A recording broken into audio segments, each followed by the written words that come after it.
Hello, hello, and good evening, everyone. Welcome to our weekly Menopause Mixer. Used to be monthly. You all needed and wanted more. So we're now coming to you live every week on Mondays at 7 p.m. Eastern Standard Time. I am just elated to serve as the guide for this. I hate to say host, kind of host, but I'm Delayna Watkins, and I sit in and guide you on this Menopause Mixer. This month, it has been already like this is the last Monday, and this month is kind of taking us on a roller coaster ride, and I love it. It's the way we're going to kick off 2024 because we're growing the Minnow Squad, we're growing in the community, and I am excited to bring you yet another fabulous guest. I'm going to introduce you to her in a second and bring her on to the mixer. But in the meantime, I want to share with you what I've been talking about for the last couple of weeks. And that is, I finally am going to release the dates for our upcoming Minnow Squad Story Time. That's where you, the community, get to share your experience and your story with your menopause journey. So how exciting is that? So the link will go live in the group after tonight's show. And the two dates that we have coming up is on February the 21st at 7 p.m. and then on March 27th at 7 p.m.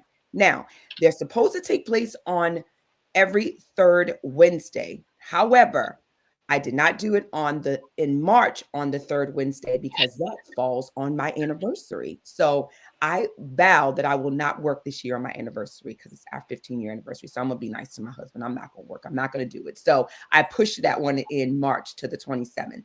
And for our Minnow Squad story time, for both of those sessions, the first one is talking about, has brain fog or changes in your mental well-being impacted your professional life in the workplace? So if that has happened to you and you want to share your story, you will have an opportunity to apply to do that. The second one is happening on March 27th, and that one is talking about, has vaginal changes impacted your relationship and you want to share the experience? So we've had several discussions and several experts on the show talking about vaginal changes. And so I would like for you all as a community, you guys are so open and you share when we're doing the mixers. This is our time as a community so that I can hear your voice and we can hear from one another with the menopause story time. So I'm so excited. My team has been working on it. I've approved it. We're good to go. The button will go live tonight. So if those two dates work for you and is an experience that you would like to share, make sure you hit the submit button and submit your application to be a part of the Minnow Squad story time. All right. So without further delay, I want to bring on tonight's guest. Her name is Miss Jessica Mitchell, and we're talking about midlife resilience, menopause's impact on health and wellness. Now, Jessica is a health and lifestyle coach. She is very passionate about helping women make the mindset shift and lifestyle changes needed that go far beyond just diet and exercise so that they're able to enjoy a true long-term transformation. It's time to level up your health. Oh my goodness. Y'all just know I love that description. Come on, Jessica. Come on to tonight. Hey. Yes. How are you, girl? I'm good, Delayna. How are you? I am doing fine. Thank you so much again for taking time out of your busy schedule. I know if you're anything like me, today just kind of like ran. We were talking about that in the green room. Yes, we were. But I'm so excited to be here. So thank you for having me. What a great platform to be on, to be able to speak to your community. Thank you.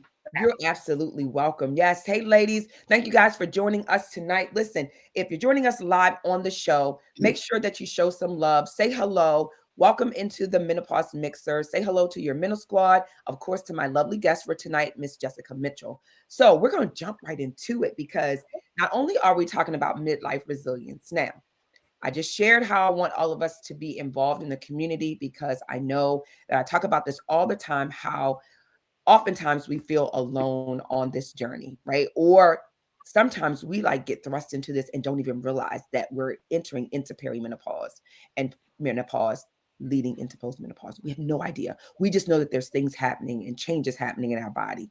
And we also realize that we're in midlife. So today is going to be a little bit different because I mainly want you to speak to our midlife resilience. And there are a lot of things that happen with us health wise. So kick us off by really talking about midlife, because I think we throw terms around and we talk about stuff and you women didn't really know what midlife is. So share with us that. What is midlife? Yes, yes.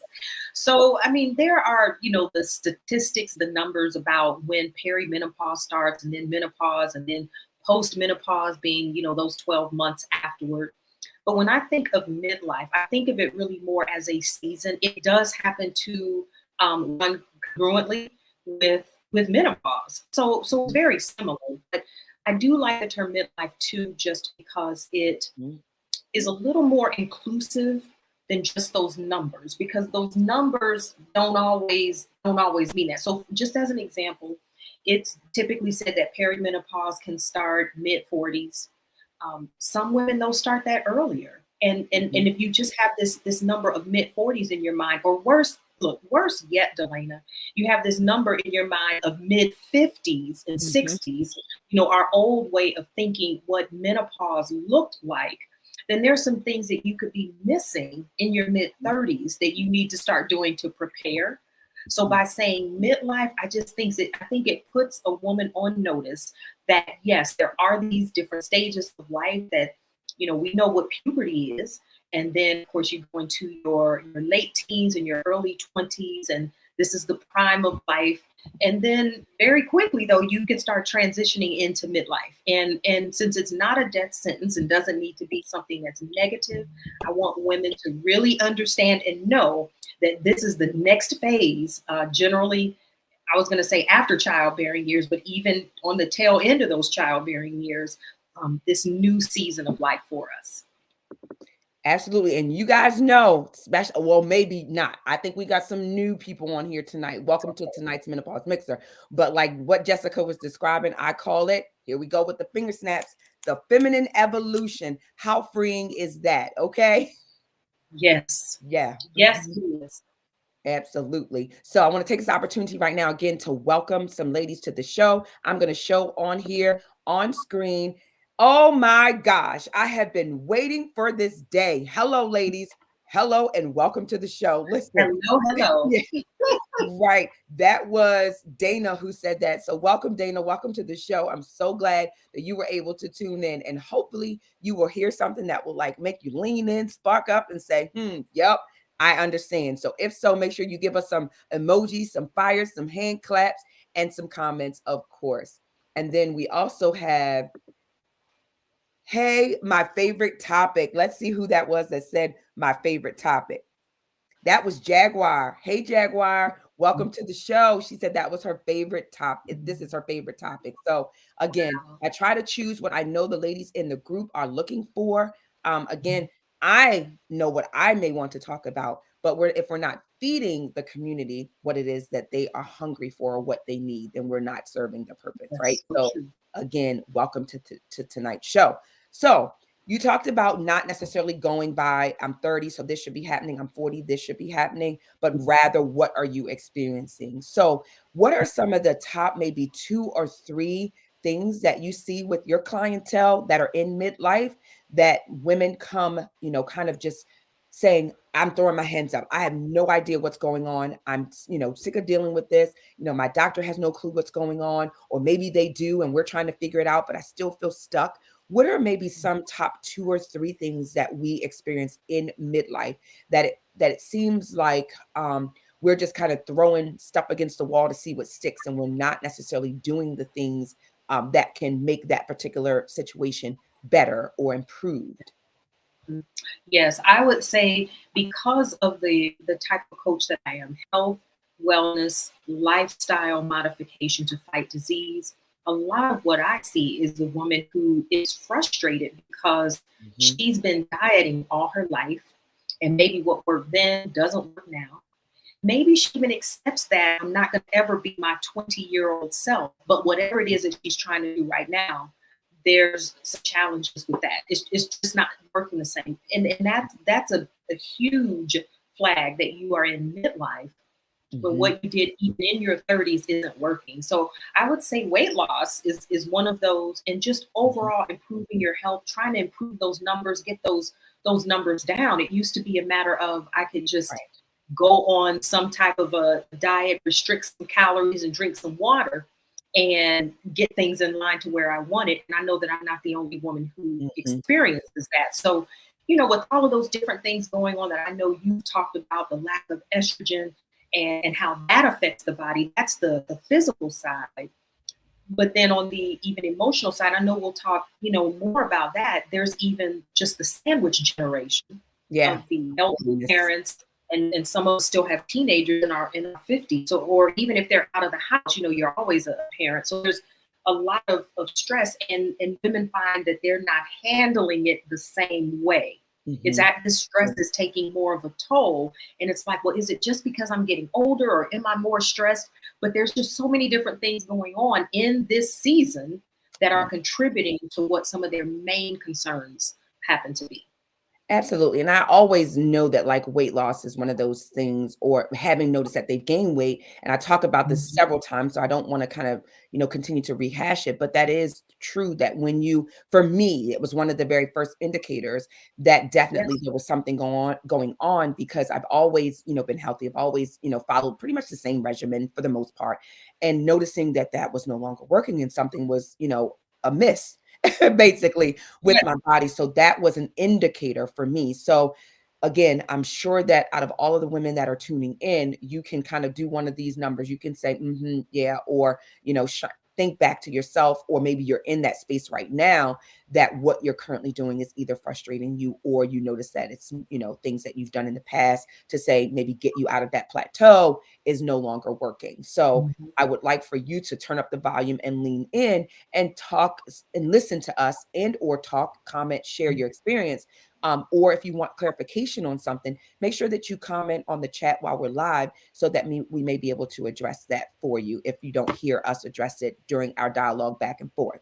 All right, so let me kind of shift gears just a little bit. I mean, I know we kind of talked just about those particular things with, the weight loss or weight gain, stress, lifestyle changes, but in particular, talk about 2 or 3 chronic, maybe acute illnesses that women in midlife tend to deal with, that they don't realize is directly affected by, their lifestyle changes, or choices, I should say, and lifestyle changes that they need to make.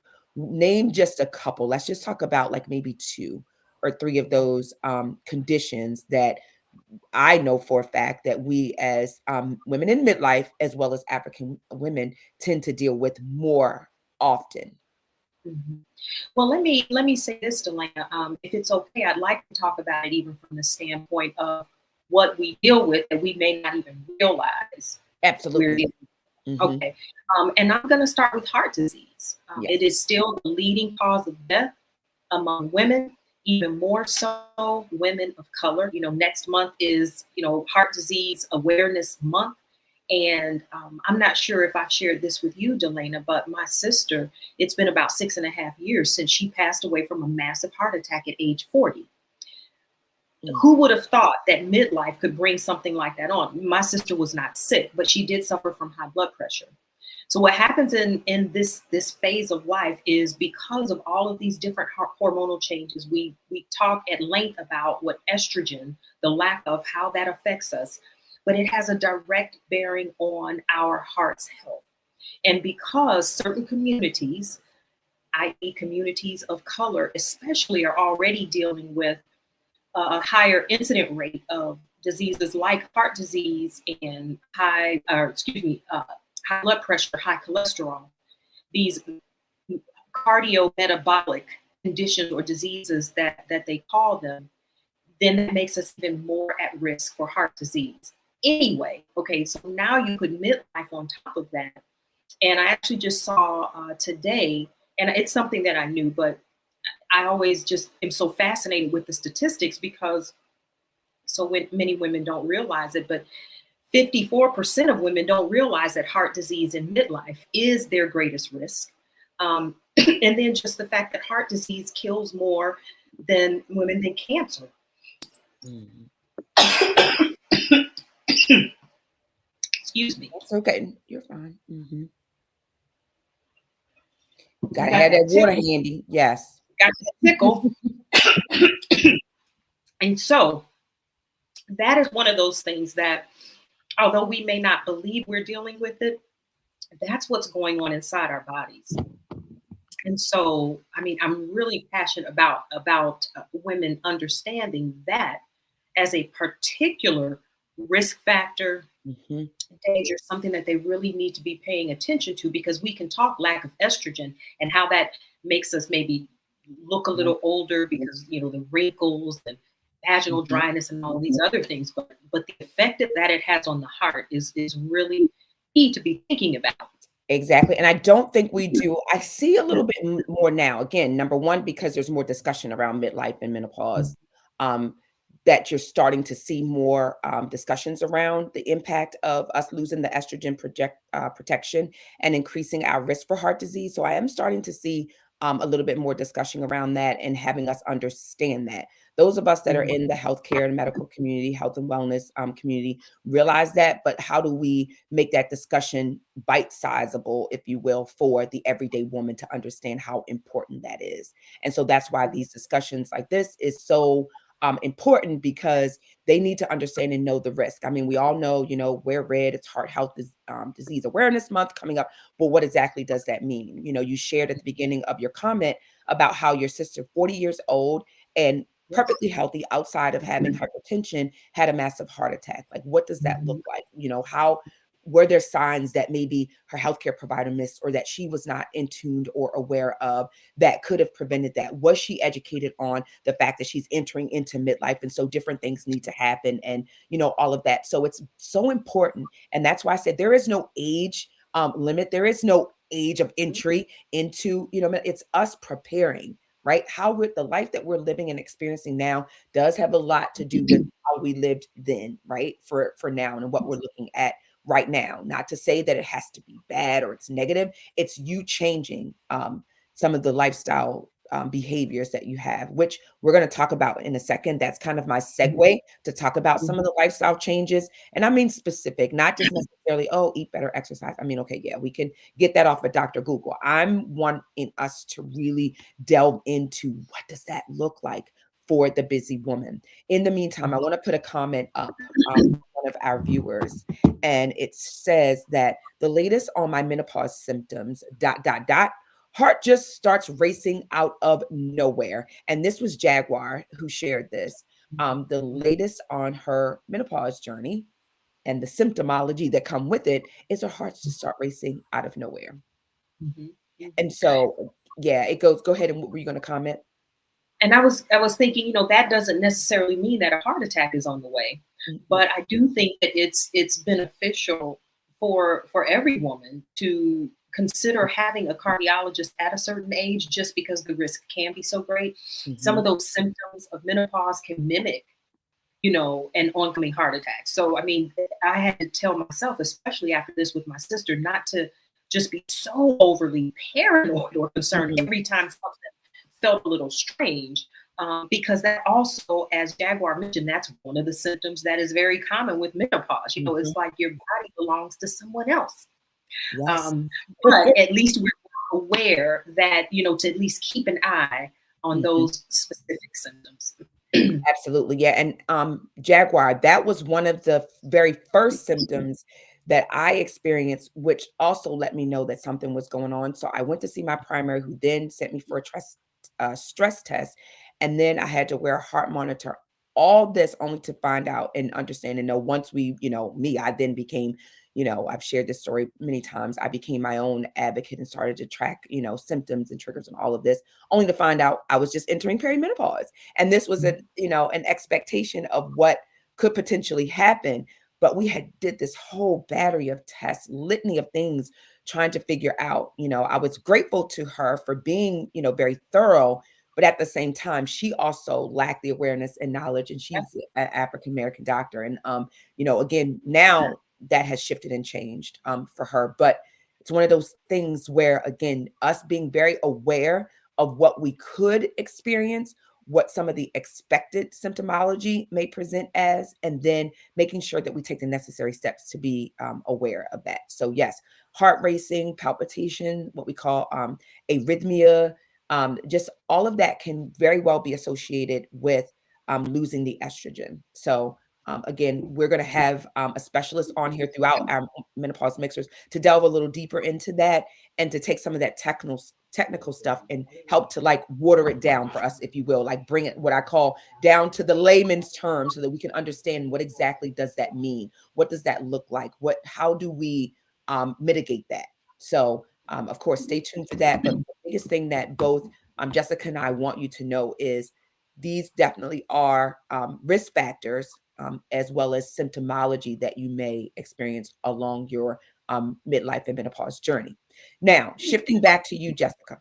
Okay, so being a health and lifestyle coach, okay, what are some lifestyle changes that we can make during midlife? I mean, we all understand and know that we definitely need to eat healthier, watch what we eat. Of course, movement and exercise, we've talked about that before, but I want you to give us some of the real nitty-gritty, girl, you need to hear this, girl, stop doing that, girl, do this more, like that kind of lifestyle changes. What does that look like, and what do you say to your clients?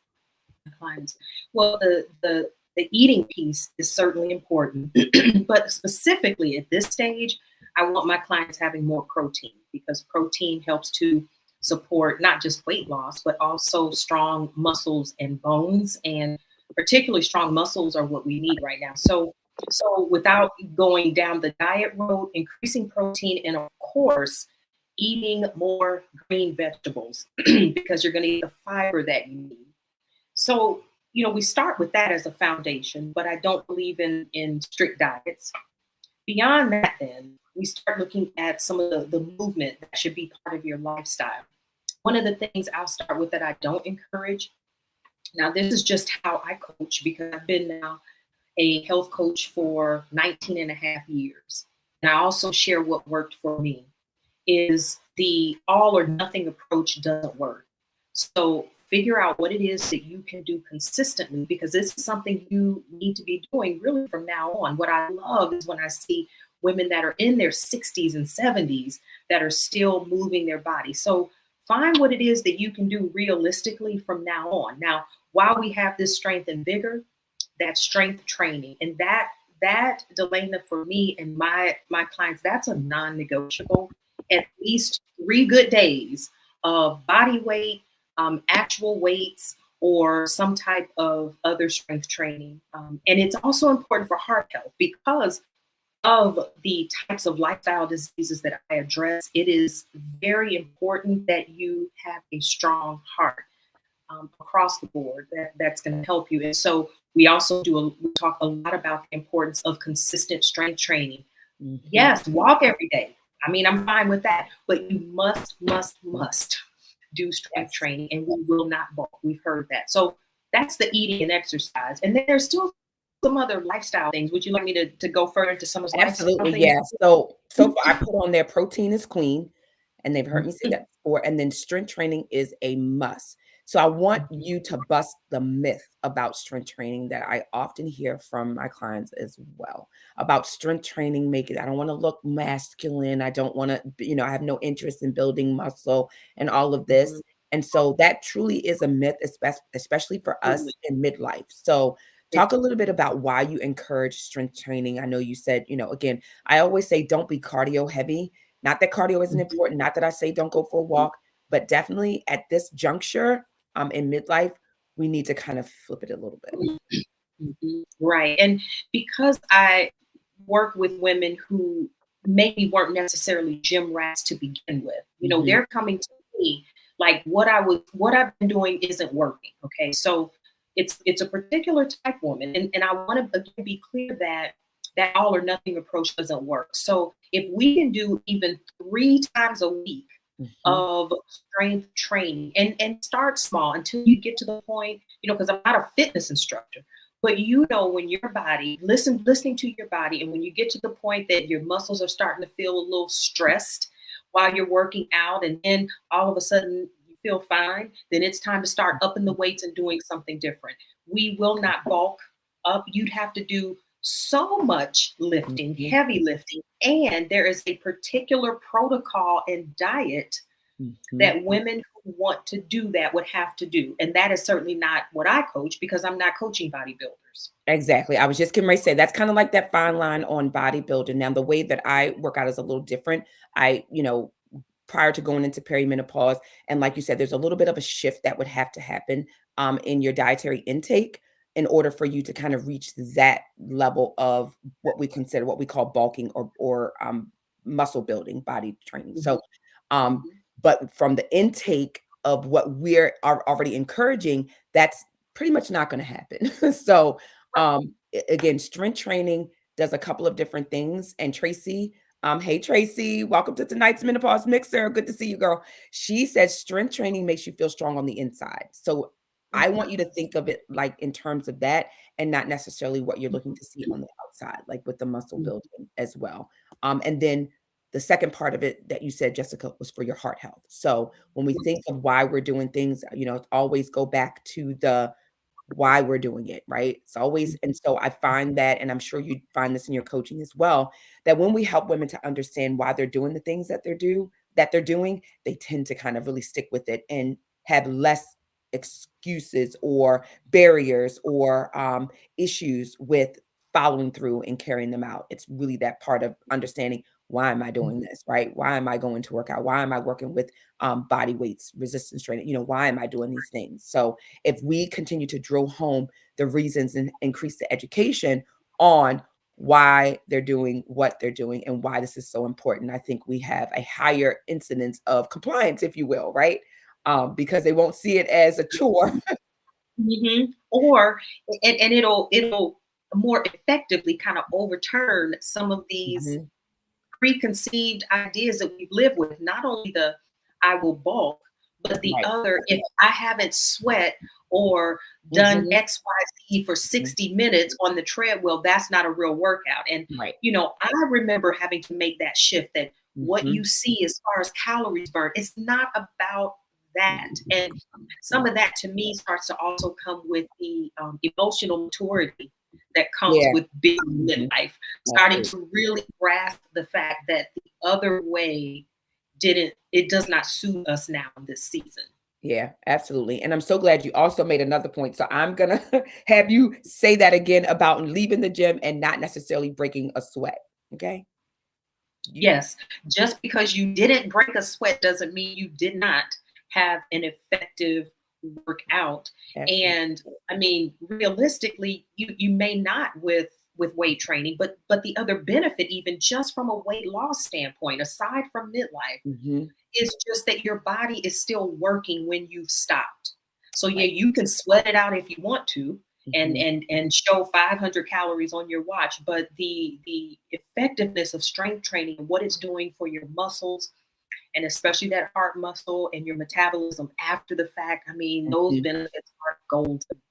Absolutely. I agree 100%. And yes, I do go to the gym, and some days I sweat and some days I don't. Okay. So I can tell y'all now, don't judge me by the drip.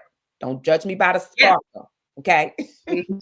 I said it Right. last Right. night. I'm like, my goal wasn't to go in there and sweat. Like, I'm focused. I'm targeting strength training. Like, so yeah, some days I sweat, some days I don't.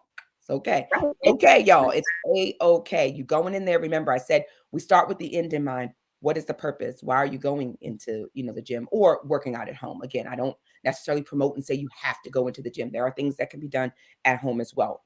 Either way, you want to make sure that you start with the end in mind. Why are you doing that particular movement? And, again, Jessica shared this too. Make sure you enjoy what you're doing. You don't want to hate the whole process, hate through the whole 30, 45 hour, however long, just hate through it. You want to find something that you enjoy. You don't want to hate and hurt. I always say, don't hate and hurt. Don't Ooh, hate the no. process and don't come out hurting. Like, And you know, set yourself back doing that. yeah, don't do it. All right. So, what role does mental health play in all this? So, the whole premise behind today's episode is talking about building midlife resilience. So, let's shift a little bit and talk about the role that mental wellness or mental health plays when we're talking about just embracing potential chronic conditions that may already be present, along with that whole midlife. and menopause journey that we're going into. Mhm. Well, one of the things I thought of in contemplating how to address that topic was emotional maturity. Hmm. Um, we as women over a certain age, I'm over 50, almost mid 50, Hmm. and we like to brag sometimes about all these things we've left behind and all these things we don't take anymore. But then sometimes when it comes to this menopause journey, we can get very depressed, start to look Hmm. at physical changes, and that can be difficult. And maybe in a real sense, you don't have necessarily the same vigor in the same way Right. that you used to. Hmm. Relationships are affected. We talked about vaginal dryness that can affect the relationship. So Hmm. there's all these different things that could really lead to a depression, a self-loathing. I've even seen to that point where Hmm. it's almost as if a woman feels the same way she did in puberty. And puberty was so traumatic for me. Oh, I mean, yeah. it was so traumatic. Hmm. That's why this education is so important, Hmm. because we don't have this emotional maturity to be able to recognize it for what it is and Right. really see the beauty in the season, because truly there is self-confidence that can come with this age. There are things we're not doing anymore. We're setting boundaries, we're doing all of that. And then just appreciate being old enough to do it and nobody being able to tell you any differently. I Right. think that's finding the beauty in the journey, because if you do not, then it could just be a miserable, lonely time. Right. And again, that is why we're here talking about this. That's why we have our menopause support group. That's why we, kind of said, listen, find your squad. That is not something that we should. I mean, when I think about it, I'm like, listen, I'd have gone through puberty, pregnancy, my reproductive, all of that, not to get this point in my life and be like miserable about what's happening. Wait a minute, that is not, so building this community for me was so important because of that. Because during that, I was feeling down in the dumps. I mean, crying out of nowhere, like emotionally a wreck all over the place. It was horrible before I figured out what was going on. And then I said, if I'm feeling like this, I know there's a community of women out there that are experiencing the same thing. So again, like you said, puberty for you was traumatic. There is no way that when we know that this point of our life, that when we reach this point in our life, that we shouldn't already kind of be preparing. There should be a community out here. Like we should not be again thinking that this is something that is taboo, that we don't discuss it. So I think we're well beyond that now. I like to think that we've now reached a point where having conversations at family meetings, gatherings, out celebrating with girlfriends, now that we're seeing celebrities talk about it and stuff like that. So I think we have arrived, and I think that it's okay to talk about what we're experiencing. I think now we just have to cross over to the second part of it, which is getting women to realize what they need to talk about, right? So it's one thing to have the discussions, another thing to know what it is that you need to be talking about. So I think we have to, which is why we're, doing the menopause mixer and having the mental squad story time. Women don't even know what it is they're supposed to be sharing if they don't realize that that's what's happening. So absolutely. Mhm, Yeah. mhm. That is true. And what you said about the education piece, and not just for us. Right. This is something which surprised me a few years ago. So my son is 16. So a few years ago, I overheard my father say, "Now go easy on your mom." And he said, "Because I think she might be in menopause." Right. Oh, This is okay, Dad.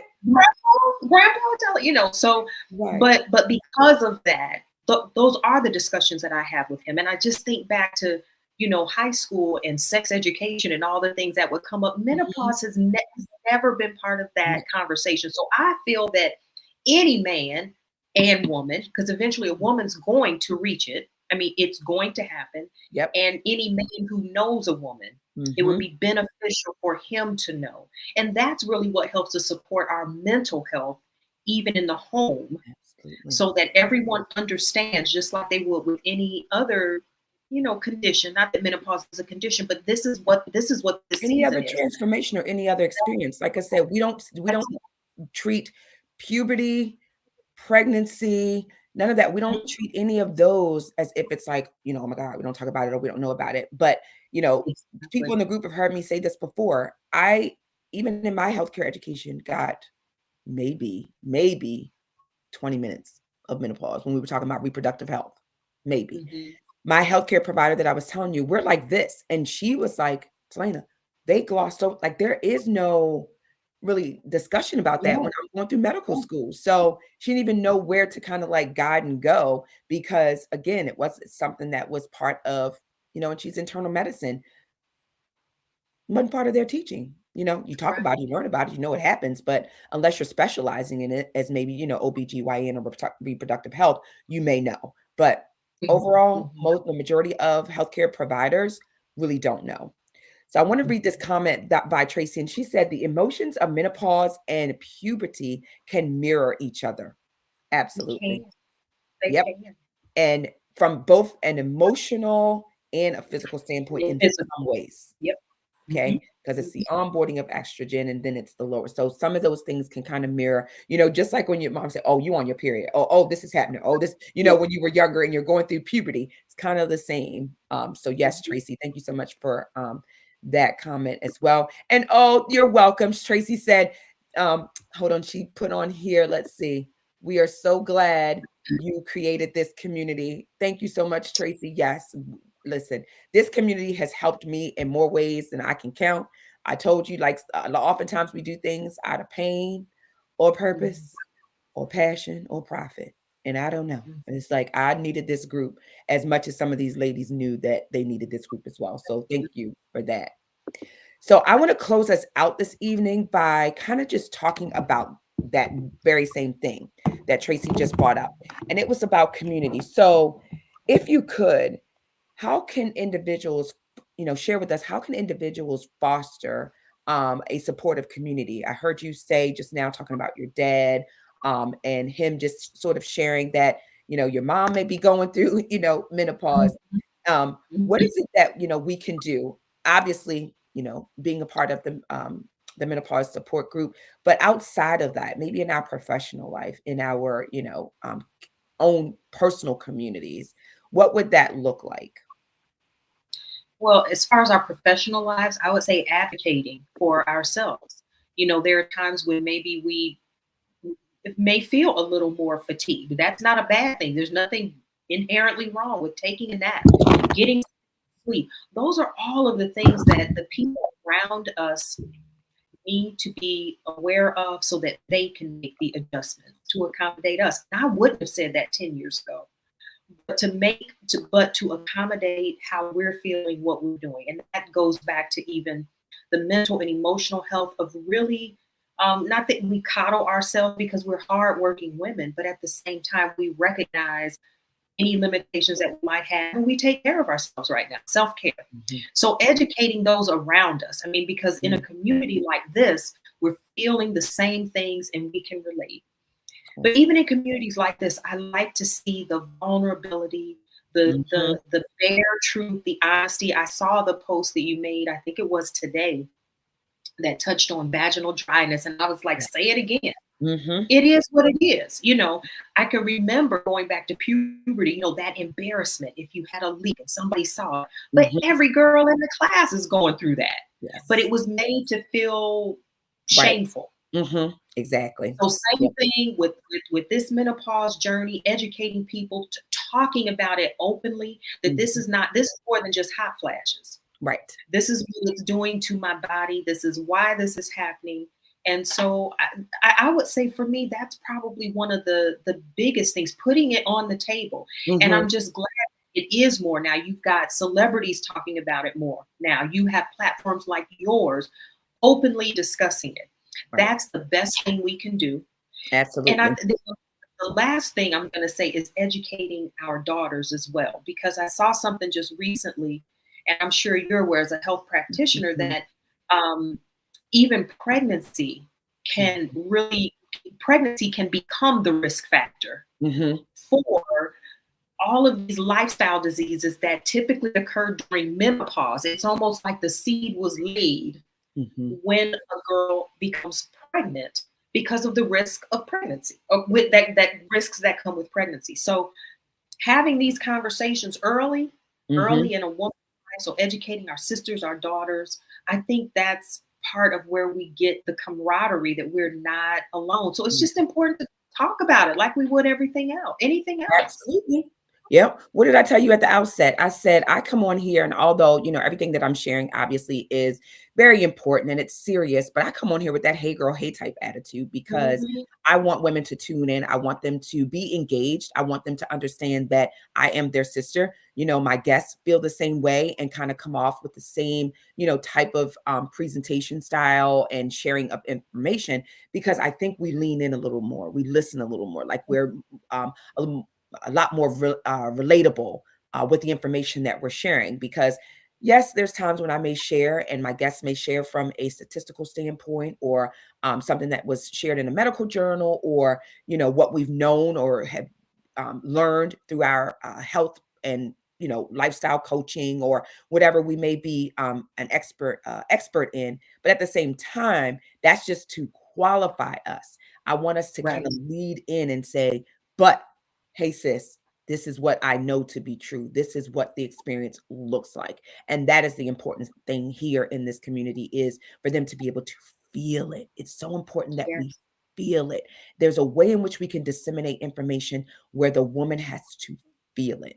And so the Menopause Mixer is designed to do just that. I want you all to feel what it is that you need to know and be able to relate to it, so that when this show ends, you're able to kind of Mhm. still remember this a week from now, a month from now, a few months from now, whatever, to be able to, that way I know you felt it. Like this was information that was feeding your soul. Girl, you need to feel it. Come on now.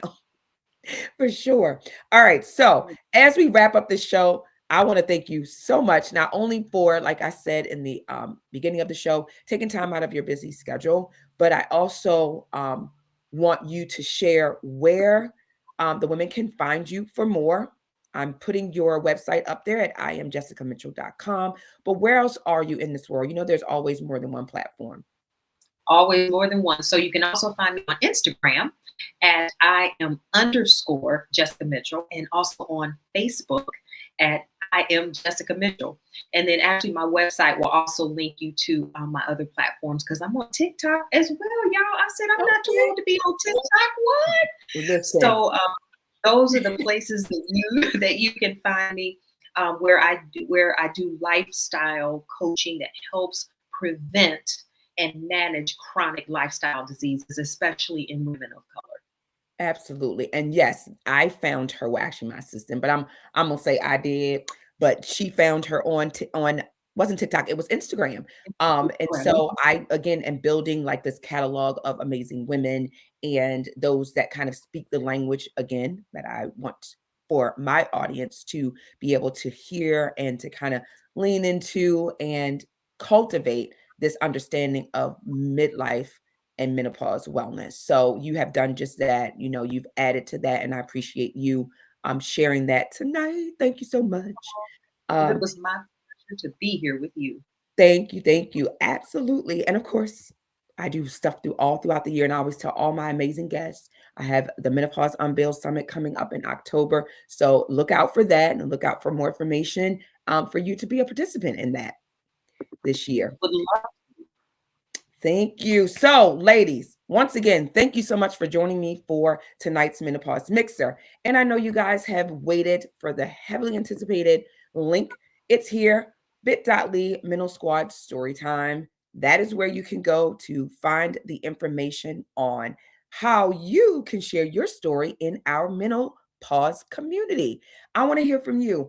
I bring on curated special guests. However, you are part of this community as well. So, our goal in 2024, my team and I came up with some new initiatives. And one of them is the Mental Squad Story Time, which will be held on the third Wednesdays outside of March, which is the fourth Wednesday. However, it's a time for us to come together. There will be several of you that will be sharing your story, and we have specific topics. So, go to Mental Squad Story Time, look at the two topics that have been released. And if you have an experience that you would like to share that resonates with that particular topic, make sure that you hit the submit button, add in your information and hit the submit button. And my team and I will review it. We'll be reaching out to you to see whether or not you are a good fit for sharing and being vulnerable. This is where we are. We're part of the Mental Squad, being vulnerable and willing to share your story. So, again, I'm Delayna Watkins. Thank you all for joining us here tonight, and I appreciate you. We're here to support you. You are not on this journey alone.